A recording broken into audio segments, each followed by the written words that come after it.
welcome you here, no matter your age, your size, or how you speak. You are welcome here. No matter how your family is composed or whatever your identity, you are welcome here. Come with an open mind, a loving heart, and willing hands. You are welcome here.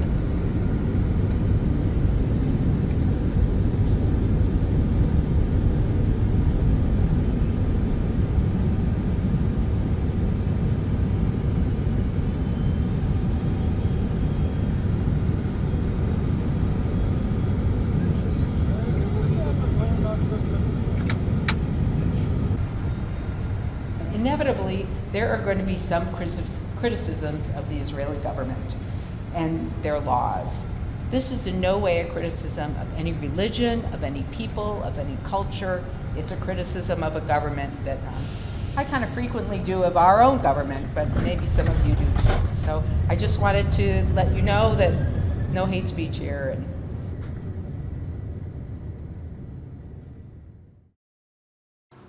So I'm Barb Zind, Barb Preston also, and I'm a pediatrician, been here since 1996, and since 2010 I've been volunteering with the Palestinian Children's Relief Fund. That's a humanitarian organization that does a lot of things. Since 1991 they bring surgical groups over to Palestine, to the West Bank, Gaza, and Lebanon also to treat Palestinian children. They send Palestinian children who need treatment that can't be provided where they live to other places. They do some trainings. They've done some infrastructure improvements on hospitals and clinics in the West Bank and Gaza. And they also have people sponsor children with chronic diseases. And so those children get medications that they might not be able to get through the Ministry of Health. They can get transportation for infusions. They can just all sorts of things. They can get tuition for special schools, batteries for their hearing aids, all sorts of things. And so when I go over, as a general pediatrician, those are the patients that I see. Sometimes I bring people with me, and so you'll see Dr. Sally Gaglione, Dr. Lisa Waters, and Katie Brown, nurse extraordinaire, who's gone with me several times. So I was fortunate this time that I did not have anybody else with me. Okay, why do I go? So this is a small reason of why I go. This is just a small example of the lack or deficiencies in healthcare for people in Gaza. And this is just something from the UN. It just tells you, like, if medical care can't be provided in Gaza, they have to go up to other areas. Maybe it's just to the Palestinian hospital in the West Bank, or sometimes it's to Israel, sometimes it's to other countries, but they cannot get out. I need a permit to get in, they need a permit to get out. And you can see, especially for children, even a third of the children who need to get out, and these are critical diseases that they really need more help with, a third of them can't get a permit to get out. And even if the child can get a permit, 2/3 of the time, the parent accompanying them can't get out. One time, Lisa Waters and I accompanied a child who needed to come to the US for a prosthetic. And bless his heart, we didn't speak a word of Arabic, he didn't speak a word of English, and he just, with Google Translate, we got him to the right airport. But so that's one reason that I go, is because of the barriers for healthcare. And here's another reason that I go.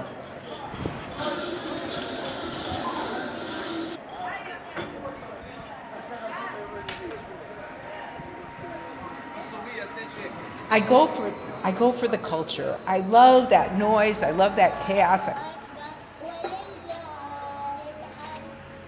I love the fact that you can walk through a vegetable market and actually smell the vegetables. And I just love the life of the people there, their generosity, and just the way they are. And the food, I must say, that's a big part of it too. So you can't talk about that area without looking at a map. Typically on a mission that I go on, I start in Jenin in northern West Bank, and I work my way down to Hebron, and then I go across Israel to Gaza. And it's a very small area. If you look from Jenin to Hebron, that's only 100 miles. But there are like 100 checkpoints in the West Bank. So a small trip takes hours. And then you can see how small Gaza is in that map. It's only about 24 miles long, and the width of it varies from 7.5 to 3.5 to 7.5. There's only right now, not right now, before the war started, there's only 2 ways for pedestrians to get into Gaza, and that's through Israel at the Erez crossing in the north and the Rafah border with Egypt in the south. And then there's Kerem Shalom, which is a way that trucks get in and out. And those are really the only ways in and out. You need a permit to get in. This is Gaza compared to Denver, and you can see it's just like Highland Ranch to Thornton. It barely reaches that. It's a very small area for 2.2 million people. So once you go through this big security wall and all the security through the Israeli border, this is the next thing you see getting into Gaza. And when I first went in there, you walked about a quarter mile through this fencing, and they call it the largest open-air prison in the world. And this is your introduction to it when you walk through this cage. Now you take a shuttle bus. I kind of miss walking because I just felt like it put me in the mindset that, okay, now I'm going to someplace that's very, very different. And this is looking through there. And we're just gonna show some pictures of what life is like there. I mean, all of a sudden it's horses pulling carts, and because everything that comes into Gaza is very limited, and all limited by Israeli control, what can be imported. So cars were very difficult for a while to get. They used to bring them through tunnels from Egypt. These are just the cities. Sometimes there are camels in the road, slows you down a bit. These are some houses, and there were refugee camps, and then there's other houses.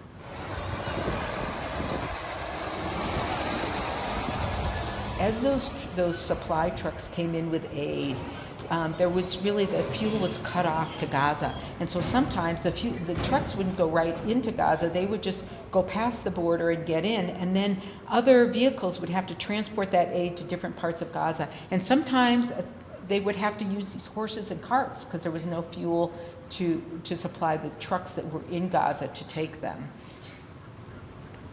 This is one that might have been carrying a lot of aid, but at that point it was just a truck.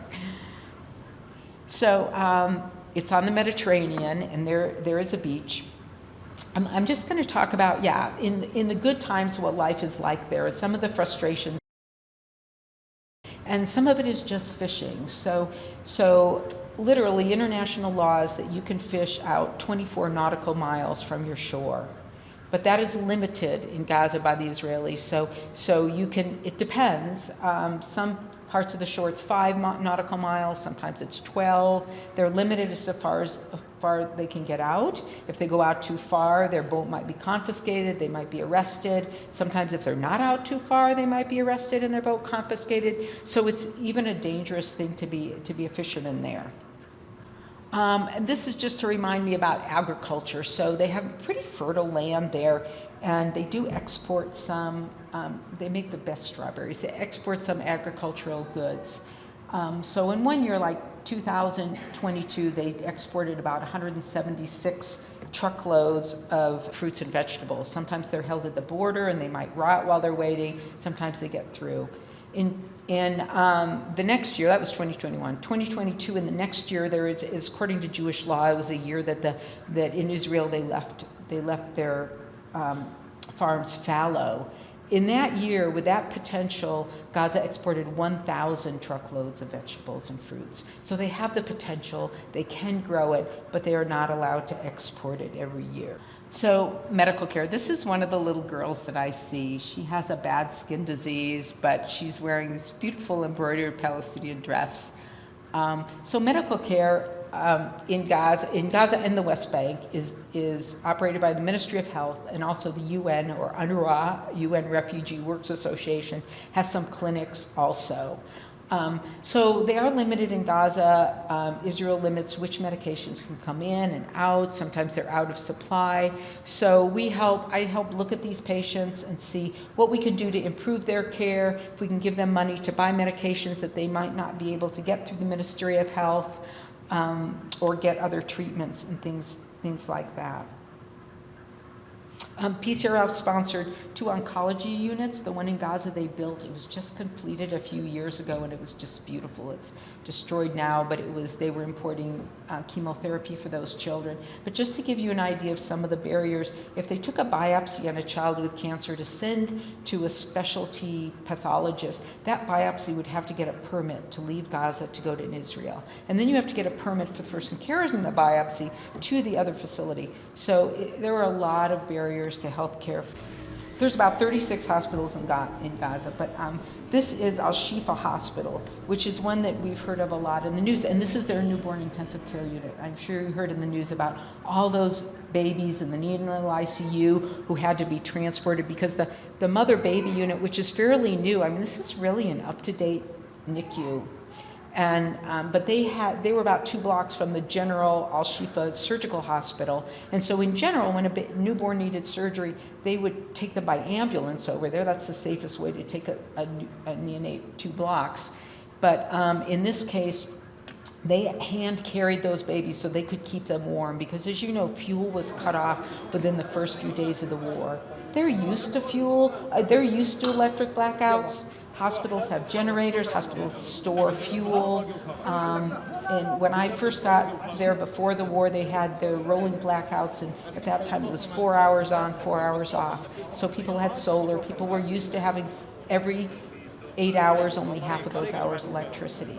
But they were running out in Al-Shifa, so for that consolidation, they moved the babies.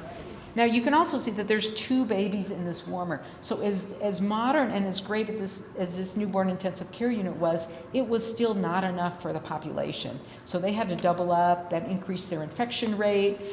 But you know, they just do what they can when you have a baby. So this is Al-Aqsa. This is another hospital. This is now in central Gaza. This hospital is still working. And they also had a brand new newborn intensive care unit. This is their pediatric unit. They had 50 beds, 2 pediatric units. Sorry if I'm talking too much medical talk, but 2 pediatric units. They had 1 oximeter. I don't know how many of you have oximeters in your house since COVID. Right, they had 1 oximeter for 50 babies, 50 children in their unit. So they really needed a lot more equipment, a lot more help. Right now, Al-Aqsa is the only functioning hospital in their district in central Gaza. They are having ongoing evacuation orders and hostilities. 600 patients left the hospital. They don't even know where they went. They only have 1/3 of their medical staff, and they're running at like 2.5 times their capacity. A couple international aid organizations, including Doctors Without Borders, have left that hospital because it's unsafe, because it's going to be targeted even more. And the head doctor, I saw him interviewed recently, he asked only to remain a deconflicted area. He just wants that hospital to be safe from direct bombardment. So this is a picture about hope. So people live in this conflicted area, and these are medical students with Dr. Lisa Waters. She presented a talk about adult cardiac issues that I had no idea what she was talking about, but they knew it. They were following her, and they're all men, but there's 2 medical schools in Gaza. One is the Islamic University, where there are women medical students, but they study in a separate area, and then there's another one where they're combined. But they have hope. They have difficulty leaving Gaza and doing specialties and in other areas. It's just difficult for them to get a permit to leave and get further training. So my last visit to Gaza, as you all know, I arrived October 6th. Just ready for my clinic. It was a Friday. That night, I stayed in a little hotel, the Marna House, has about 12 rooms. And they have this open area and they have tea, and they have people smoke the hookah, and it was just alive that night. It was just full. You could smell that sweet tobacco smell. There were kids running around, all of them using their outdoor voices at the top of their lungs, and if they went astray, anyone was their parent and just moved them together. It was like a village of people, and it was just wonderful. And I met with the program director in Gaza with PCRF, and he invited me to go walking on the beach with he and his daughter. So we went at 6 in the dark, and about 6:30 we saw missiles going off from Gaza towards Israel, just in all different directions, just hundreds of them.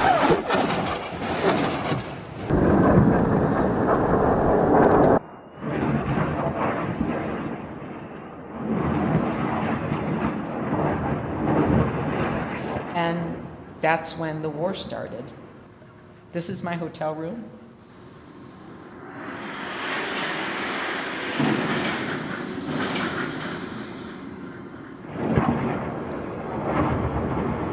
And this went on endlessly, really, day and night. And a lot of times the windows would move. So there was one other PCRF volunteer in that hotel. We were the only people in the hotel. Ramona Okamura, she's a prosthetist, and so she and I were stuck we were stuck together, and we got along well for the next 3 weeks or so. This is CNN Breaking News. Dr. Barbara Zind, she's an American pediatrician who is stuck in Gaza right now. She was there on a medical mission to treat children when Hamas launched its terror attack on Israel. Dr. Zind, thank you so much for joining us. I know you're hearing these airstrikes that are going on in Gaza right now. It must be very, very scary. What have you been experiencing? Well, I happened to be walking on the beach I volunteer with the Palestinian Children's Relief Fund, and was walking with one of their employees and his daughter on the beach when things started. We went for a walk at about 6, then about 6:30 could see some missiles and the Iron Dome missiles, encountering them. And yeah, since then we were told to stay in the hotel. There's 2 of us here, and we were just waiting to leave, really. As you know, Israel has been striking various targets in Gaza throughout the day in response to the Hamas terror attacks that have been going on against Israel. You were there on a routine mission, a very important mission to take care of children. Were you prepared at all for this? Well, whenever you go to Gaza, you always know that there's danger of some violence while you're there. But no, I wasn't prepared for this. Let us know if you need to go into some sort of a bomb shelter or whatever, because I can hear those explosions going off right near you. There are no bomb shelters here. After about 4 days in the hotel, they opened up a UN center, an office building in Gaza City, and so we joined these other international aid workers. So these are from all different organizations: Catholic Relief Services, Doctors Without Borders, medical, there were just tons of different organizations. And these were our roommates, these were our friends for the next about 3 weeks, really. At about 2 a.m., after 2 nights there, a text message went out really to all the Gazans saying, you need to evacuate North Gaza and you need to move to Central or South Gaza. So we all got together and we were in a convoy with some UN vehicles, some Doctors Without Borders, well-labeled vehicles, and those organizations made sure that the Israelis knew that we were moving and that we should be a deconflicted area. But just even while waiting for that convoy, even though they said to evacuate, there were bombs very close. I mean, our car was shaking while we were just waiting for this convoy to form.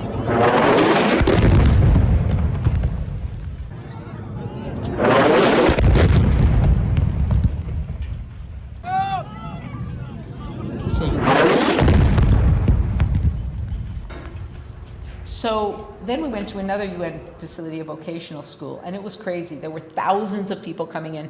We got there, and this is what it was like, just chaos. I mean, but people sought the UN places for safety. The schools were already full of people, internally displaced people. So this was at this huge vocational school. In the 2 days that we were there, the buildings just full of people. I mean, you couldn't even walk upstairs because a family of 20 would be asleep on the landing. And the minute these people got to this vocational school, they started making shelters for their family. They took every spare brick. They were building shelters. They took wood pallets. They were just ready to settle in.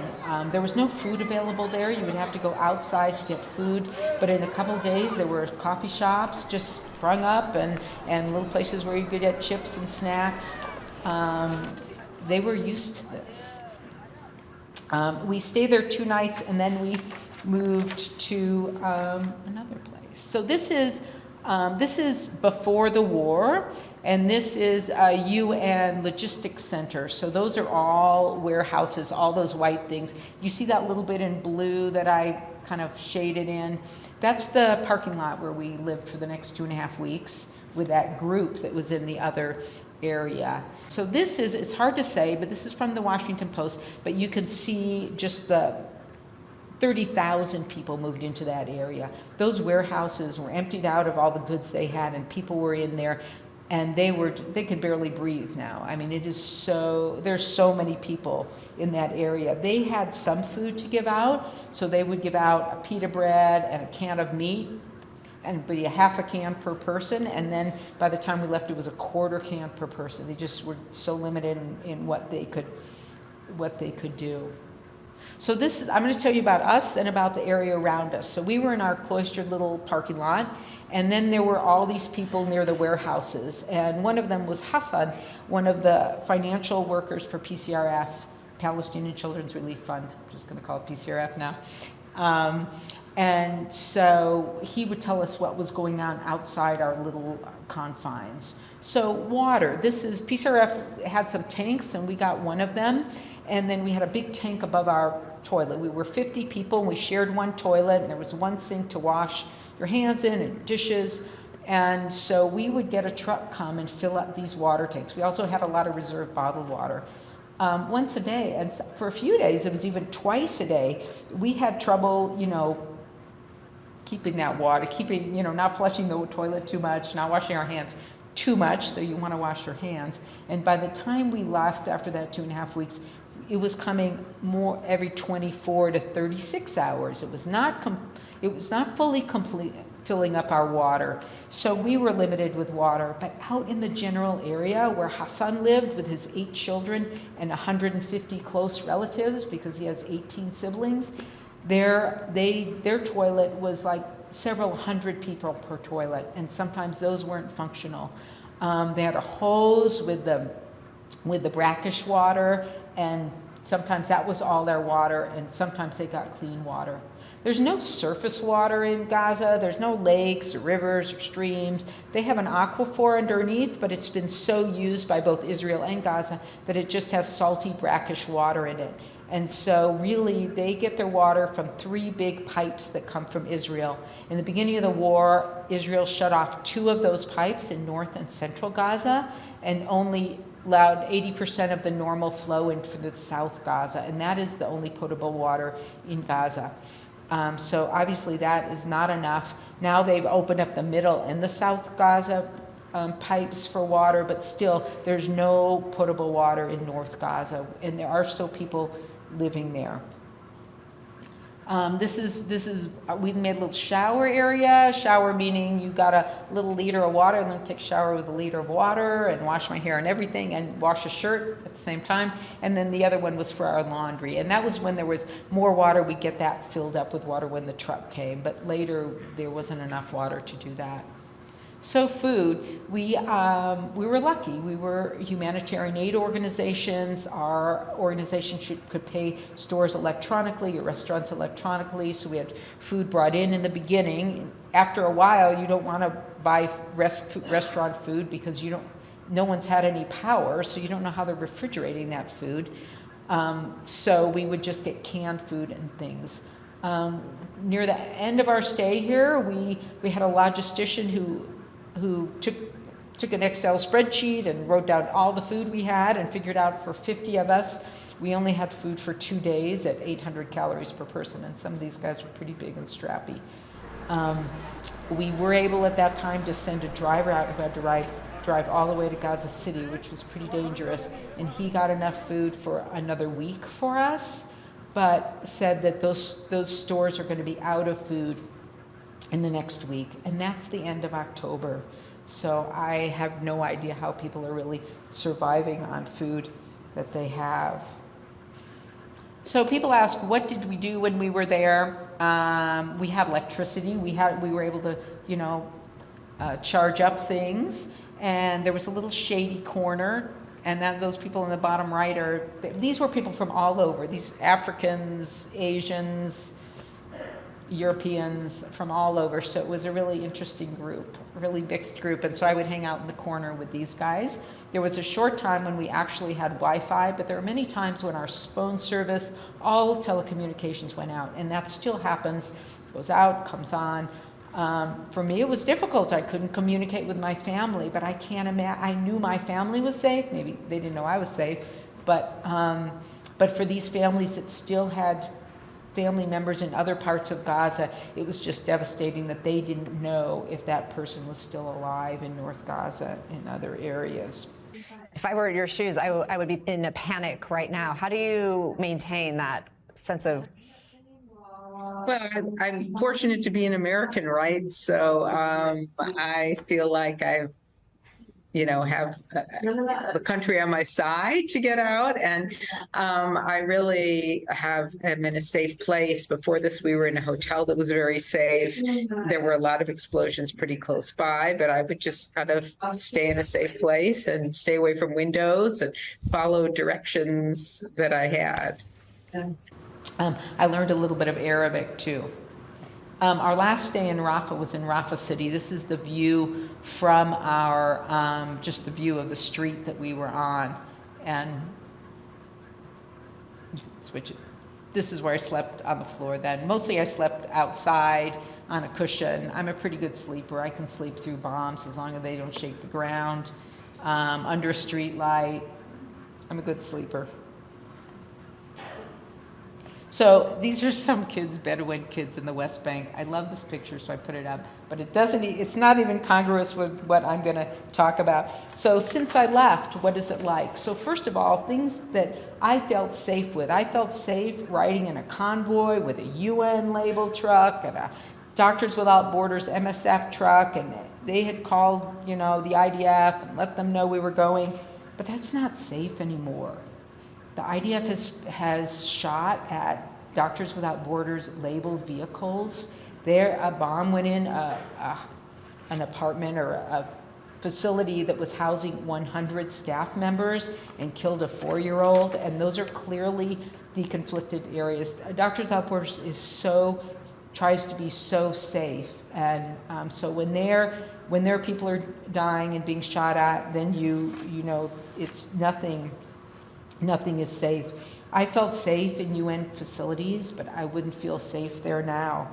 148 UN staff have been killed so far, 337 healthcare workers, over 100 journalists, and there have been 60 direct hits on UNRWA facilities. 315 internally displaced or Gazans who are in these UN facilities. 315 were killed while they were in UN facilities, and 1,148 were injured. So none of those places where I went are safe. I mean, the death toll. 85% of the population, or 1.9 million people, are displaced from their homes. 300,000 are under extreme starvation, almost 1 million are under extreme levels of food deprivation, and 2.2 million are in imminent danger of starvation right now. You know that the food was stopped, the aid trucks were stopped. On a good day, before the war, 500 aid trucks went in every day to provide food, fuel, medications, other supplies for Gaza. Now, on a good day, we get 140 trucks in.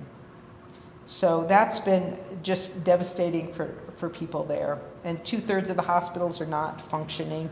60% of housing is destroyed. We know about mosques there, 142 were destroyed, but 2 churches were destroyed. And in one Catholic church, people were held up there, and all the priests could do was give last rites to people that were there. It's devastating.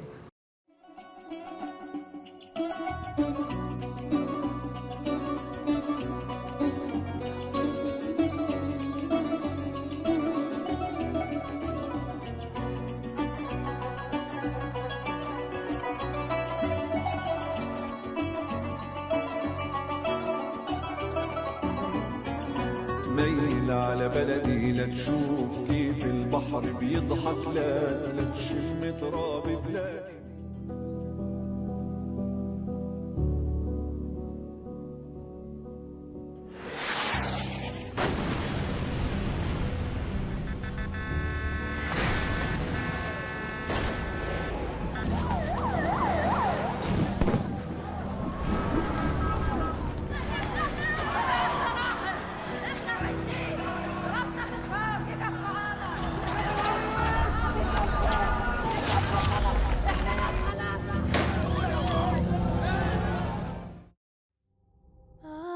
نسمح فيك يا غزة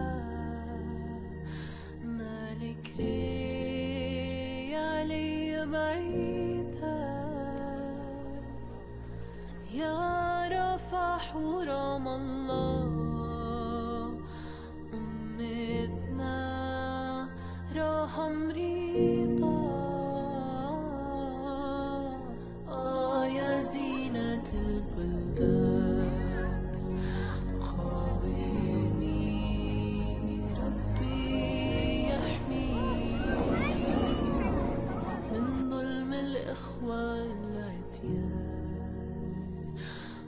صهيون اللي طمعين فيك.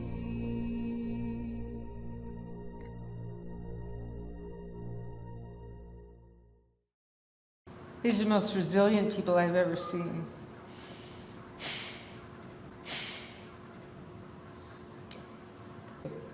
Thank you so much for coming.